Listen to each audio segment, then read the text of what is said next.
بسم الله الرحمن الرحیم. سلام دوستان. خب ما درس ما امروز خود برنامه مایکروسافت آفیس ورد است.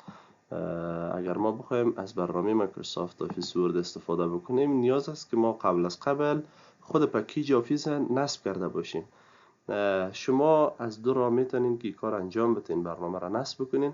یکی که قبل شما او را از طریق اینترنت دانلودش میکنین، بعدش نصبش میکنین و مورد استفاده قرار میدین. و راه دومش است که شما سی دی زیره از بازار خریداری میکنین، بعدش در کامپیوتر خود نصب کرده و مورد استفاده قرار میدین. خب ما قبل برنامه را نصب کردیم. انشالله اگر فرصتی باشه ما طریقه نصب زوره هم بر شما خواهد گفتم که ما چگونه میتونیم برنامه را نصب کنیم. خب امروز ما میریم در قسمت شروع برنامه مایکروسافت وردی که ما چه قسم برنامه را باز بکنیم. راه های مختلفی وجود داره که ما میتونیم برنامه ورد باز بکنیم. اولین و ساده ترین طریقشی است که شما اگر یک فایل ایجاد میکنین از برنامه ورد میین در قسمت نیو، از اینجا اگر برنامه آفیس نصب باشه یا پکیج آفیس نصب باشه شما از قسمت نیو میتونین که فایل مورد نظر کلیک بکنین و بالاش کار خود اجرا بکنین. خب مایکروسافت ورد داکیومنت ما ایجاد میکنم. حالا این فایل ایجاد شده، به کدام نام میخواین که فایل تغییر بدین؟ ما میگیم به نام کابل باشه و در اخیر انتر کرده و اگر باز دوباره بالاش انتر کنیم فایل باز میشه. حالا میتونیم که ما موضوع مورد نظر خود در این تایپ بکنیم. راه دوم این است که شما از طریق رن میتونین این کار انجام بدین. شما در کیبورد مین از طریق کیبورد کلید استارت فشار میتین. از کیبورد کلید استارت هم روی حرف آر، بعدش دیگه چی نوشته میکنیم؟ when word، یعنی when word نوشته میکنیم و در اخیر برش میگیم اوکی فایل ورد، برنامه ورد باز میشه. راه سوم است که شما در قسمت استارت میرین، بعدش در بخش سرچ چی نوشته میکنین؟ ورد، برنامه ورد نشان میده. بعدش شما کلیک کرده و فایل ورد بالایش تایپ میکنین. طریقه چهارمی و ساده ترین طریقه، البته در ابتدا شاید یک کمکی که تو به نظر مشکل برسه، اما یک بار که شما این کار اجرا کردین دوباره میتونین که هر زمان خواسته باشین از طریق شارتکت فایل خود باز بکنین. میرین در قسمت استارت دیجا نوشته میکنین که ورد، بعدش بالای فایل رایت کلیک کرده در قسمت اوپن فایل لوکیشن میرین. موقعیت اصلی فایل میخواین که بر شما نشان بده. حالا موقعیت اصلی رو بر ما نشان داد، بالای رایت کلیک میکنیم، بعدش شو مور آپشن پروپرتیز. در قسمت شارتکت کی شما شارتکت مورد نظر وارد میکنین. مثلا ما اینجا تنها حرف W را فشار داده بودم، ببینین من حرف W را فشار میتم، کنترل و آلت خودش میگیره. یعنی شما میگه امرای کنترل و آلت همزمان میتونین که با فشار دادن این سه کلید برنامه را باز بکنین. خب من میگم درسته، صحیح است، اپلای کانتینیوس و در اخیر هم اوکی. خب حالا میریم در این صفحه قرار میگیریم، کنترل آلت W را همزمان فشار میتیم، برای یک دو ثانیه یا 3 ثانیه منتظر میباشیم، برنامه ورد بر ما باز میشه.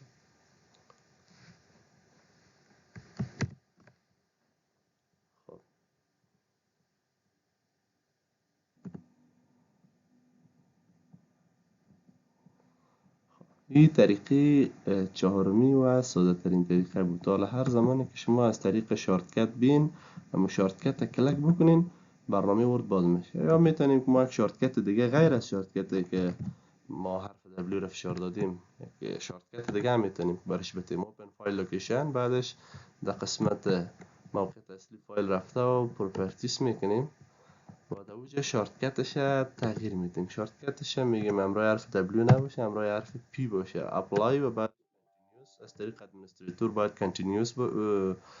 کنتینیوس کلیک بکنیم و در نهایت اوکی. حالا اگر ما بیم در روی صفحه قرار بگیریم کنترل الت پی، برنامه ورده بر ما باید باز بکنه. خب این طریقه چهارمی بود که دیگه شما میتونین با فشار دادن اون چند کلیدی که ثبت شد برنامه را باز بکنید. خب حالا ما میم برنامه ورد باز میکنیم. بعدش که برنامه باز شد، شما در مرحله اول در این قسمت یا در این پنجره مقابل میشین. خب یک موضوعی که باید یادآوری بکنم، فایل ببخشین برنامه که ما میخوانیم برنامه مایکروسافت ورد 2021 است که با ویژگی ها و یگان موضوعات جدیدی که در وجود داره، شما میتونین که همون فایل های خود یا متن های خود یا مقالات خود یا هر عملی را که شما در برنامه ورد اجرا میکنین با ویژگی خاصی تهیهش کنین. خب اولین پنجره که شما قرار میگیرین وقتی که فایل باز میشه ایجاست. خب در بخش اولش اینجا پروژه آماده یا تمپلیت های آماده برنامه ورد نشان میده که شما میتونین از این استفاده بکنین. یعنی با پروژه آماده است از قبل، شما تنها میرین متن مورد نظر خود قرار میدین و از قسمت بلانک داکومنت یک داکومنت صاف یا ساده باز میکنین. و بعد از اینکه باز میشه باز شما میتونین به اختیار خود جدول میسازین، متن نوشته میکنین، یک تصاویر قرار میدین، بازو اختیارش به خودتان است. خب در بخش پایینی هم در بخش ریسنت اینجا فایلایی که شما اخیراً کار کرده باشین او را براتون نشان میده. خب یعنی فایلایی است که من قبلا کار کرده بودم و تاریخش هم مشخص است. و اگر در بخش پنت بین، پنت به این معنا شما وقتی که در اینجا فایل ها را نشان میده یک گزینه یک در اینجا مثل سنجاق و یا سوزن و است، وقتی که شما سر از کلیک بکنین با زیر در بخش پنت نشان میده. یعنی این فایل چی شده؟ پن شده. خب سمت چپ هوم وقتی که کلیک بکنین شما وارد برنامه میشین و در بخش نیو هم یک داکومنت جدید باز میکنین و اوپن هم فایل هایی که شما قبلا سیف کرده باشین او را براتون نشان میده. این موضوعات پایینی را باز انشاءالله بعدا در بخش فایل که داخل شدیم یا کار میکنیم. خب حالا ما بلانک داکومنت کلیک میکنیم، وارد بخش هوم میشیم. در بخش هوم یعنی موضوعات جدیدی است که باز انشالله سر از این ما کار میکنیم، هر کدامش به نوبت. خب وقتی که پنجره ورد ما باز کردیم، حالا در اینجا خب یکی متن مورد نظر خودش ما میشه که تایپ بکنین و موضوع دومی خود موضوعات یا خود بخشایی است که در روی صفحه یا پنجره ورد نمایش داده میشه. مثلا اسکرول بار گرفته تا زوم ان و زوم اوت کلش دیجا وجود داره که ما باید با یا آشنایی داشته باشیم. در بخش بالای پنجره ورد اگر ما بیم اینی گزینه که از کلوز برنامه رو بسته میکنه که انشالله به برنامه قبلی که بوده با یا کلگی آشنایی دارن. و گزینه دومی ما ماکسیمایز ریستور داون است که به چندین شکل میتونه بر ما نشان بده. البته یه از ویژگی‌های ویندوز 11 هست که شما میتونید به اشکال مختلفی را قرار بدین. در قسمت صفحه باشه، در قسمت سمت چپ یا به شکل باشه به شکل، یعنی براتون میتونه که نمایشش بده. خب یعنی صفحه را میتونه خرد و بزرگ بسازه. مینیمایز پنجره را میتونه که در بخش تسک بار در بخش پایین انتقالش بده. وقتی که شما بالای کلیک میکنین مکمل پنجره را میاره در بخش پایین. و اینجا میتونین شما ساین این شوین از طریق مایکروسافت آفیس. وقتی که ساین این شدین و نباس میتونین که شما از یگان ویژگی های خاصی که از طرف شرکت مایکروسافت دیدن میایه یا یگان مشکلاتی که می داشته باشین شما میتونین امرای شرکت مایکروسافت شریک بسازین. خلاصه میتونین که از یگان موضوعات جدیدی که از طرف شرکت مایکروسافت وقت میشه شما مستفید شین.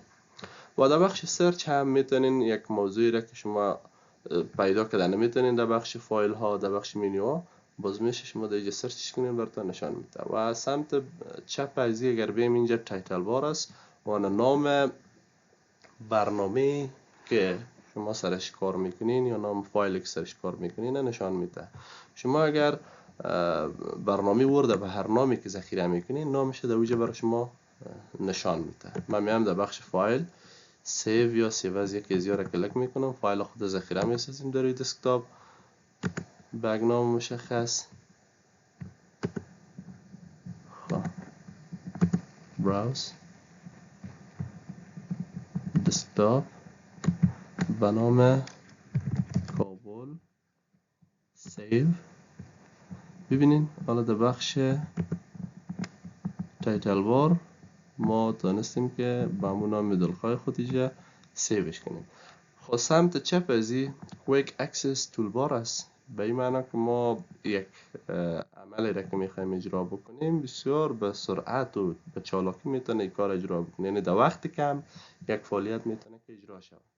مثلا شما بیشتر متوجه بودین من رفتم فایل خود خواستم ذخیره بکنم، در بخش فایل رفتم بعدا سیو یا سیوز کلیک کردم. خب اما در این بخش اگر شما سیو قرار بدین در وقت کم با یک کلیک این کار اجرا میکنین، اگر در بخش فایل بیم 2 کلیک، یعنی کار ما را کوتاه میسازه. مثل از این بخش های مختلف در برنامه ورد وجود داره که شما سر از اون میرین باز وقتتان شاید زیاد گرفته شود، اما اگر شما شارتکت شده اینجا قرار بدین در وقت کم هم کار اجرا میشه. خب اگر در اینجا یک موضوعی که شما میخواین وجود نداشت و به اختیار خود میتونین از اینجا اضافهش بکنین. در بخش کستومایز کویک اکسس تول بار میرین، یکی خو دستورای یا کماندایی که اینجا وجود داره از استفاده میکنین. اگر در اینجا وجود نداشت بالای مور کماندز میرین، بعدش موضوع مشخص خود انتخاب میکنین. مثلا درایو تیبل میره کلیک کرده و بعدا برش میگم اد و در نهایت اوکی. وقتی که ما این کار اجرا کنیم اینجا همو کماند یا دستوری که ما خواستیم نمایش داده میشه. بعدش در ازو کلیک میکنیم حالا میتونیم همو عمله ما اجرا بکنیم. انشالله که واضح شده باشه. خب پایین تر از این منیو بار هست.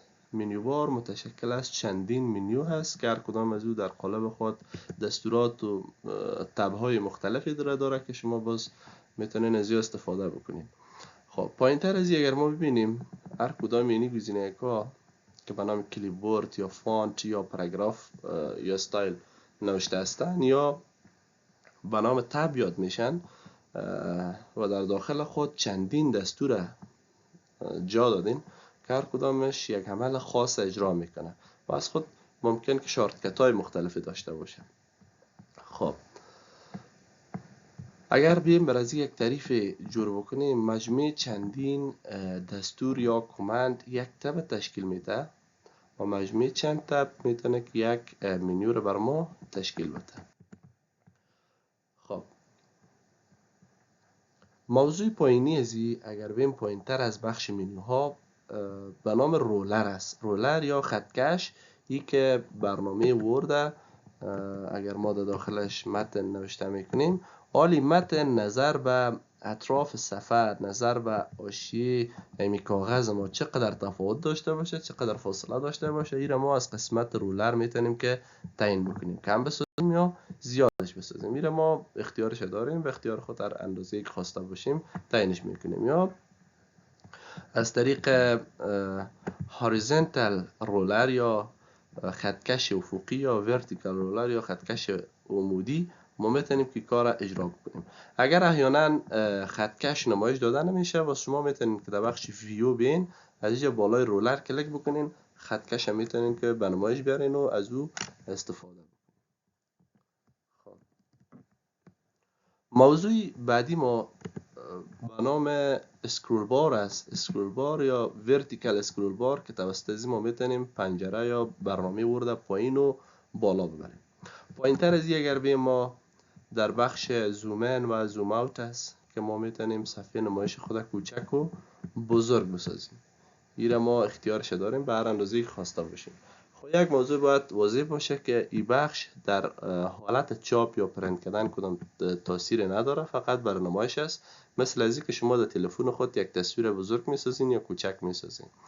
خب موضوع سمت چپ از این بیم وب لیاوت است. وب لیاوت به این معنا که برنامه که ما سرش کار کردیم، متنی که در داخلش نوشته کردیم در صفحات اینترنتی به کدام شکل نمایش داده میشه. مثلا اگر من ایره شریک بسازم در یک وبسایت یا در یک وبلاگ، به این شکل برای ما نمایشش میده. و سمت چپ وب لیاوت پرینت لیاوت است. وقتی که شما ایره کلیک میکنین مطابق به صفحات پرینتر براتون نمایشش میده. یعنی اگر ایره شما چاپ بکنین در صفحه پرینتر به این شکل میگه نمایش داده میشه. و سمت بعدی سمت چپ اگر بیم رید مود است. رید مود به این معنا که شما میتونین تنها در حالت خواندن ایره تغییر بدین. یعنی که اگر شما بخواین ایره بخوانین براتان قسم نمایشش میده که در این زمان نکدام کلید اشتباها فشار داده شود کدام مشکل برای شما ایجاد کنه، فقط در حالت تغییرش میده که شما بتونین متن بخونید. خب حالت نرمالش که قرار می داشته باشه پرینت لیاوت است، معنی که شما موضوع رو تایپ میکنین و بعدش میتونین از پرینت بکنین. خب ریدموت واضح شد انشالله. موضوع بعدی ما فوکس است. وقتی که شما بالای فوکس کلیک بکنین صفحه نمایش برنامه ورد بیخی به یک شکل دیگه نمایش میده، صاف فوکس میکنه تنها با پنجره ورد، یعنی چشم شما را از ای که توجه به یک قسمت دیگه صفحه کامپیوتر بکنه او را بر میداره میاره فوکس میسازه یا مشخص به خود پنجره ورد میسازه که شما در اینجا تنها متن نشته بکنین و بخونین خلاص دیگه کدام جای دیگه توجه نکنین. این بود بخش فوکس. خب مکمل امی قسمت پایینی را که ما سرش تا فعلا گپ زدیم به نام استاتیس بار هم یاد میشه که یعنی قسمت ها آن استاتیس بار است. وضعیت برنامه ورد بر ما نشان میده ای که ما چند صفحه داریم، چند کلمه داریم، با کدام زبان نوشته کردیم، کلش به جزئیات بر ما نشان میده. بس شما میشه که اگر موضوعات بیشتر دیگه رو در اینجا ایجاد کنین بالای می بخش رایت کلیک میکنین و بالاتر مین هر بخشی رو که خواستین کلیک میکنین، مثلا ترک چنج از پرمیشن است یا سکشن از فرمت پیج نمبر است، هر کدام که خواستین مثلا سکشن ایجاد کلیک بکنیم که ما چند بخش داریم، بخش اول، بخش دوم، بخش سوم در اینجا نمایش میده. طور مثال اگر من یک بخش جدید ایجاد بکنم در بخش لاوت میم بریک next page یا continuous کلیک میکنیم ببینین حالا در سکشن دوم قرار بگیریم اینجا نمایش میده که شما در سکشن دوم قرار داریم. خب خلاصه وضعیت برنامه ورد در بخش پایینی بر ما نشان میده. انشالله درس بعدی ما از قسمت منوی فایل شروع میشه، اما قبل از او نظرات شما مهم است که اگر تمایل به ساخت قسم ویدیوها دارین متنی را بگذارین، فایل شیر بسازین و بر ما یک تاییدی بتین که اگر خواستین باز میشه که ویدیوی بعدی را هم ثبت بکنیم و در اختیار شما قرار بدیم. تشکر، بخیر باشین.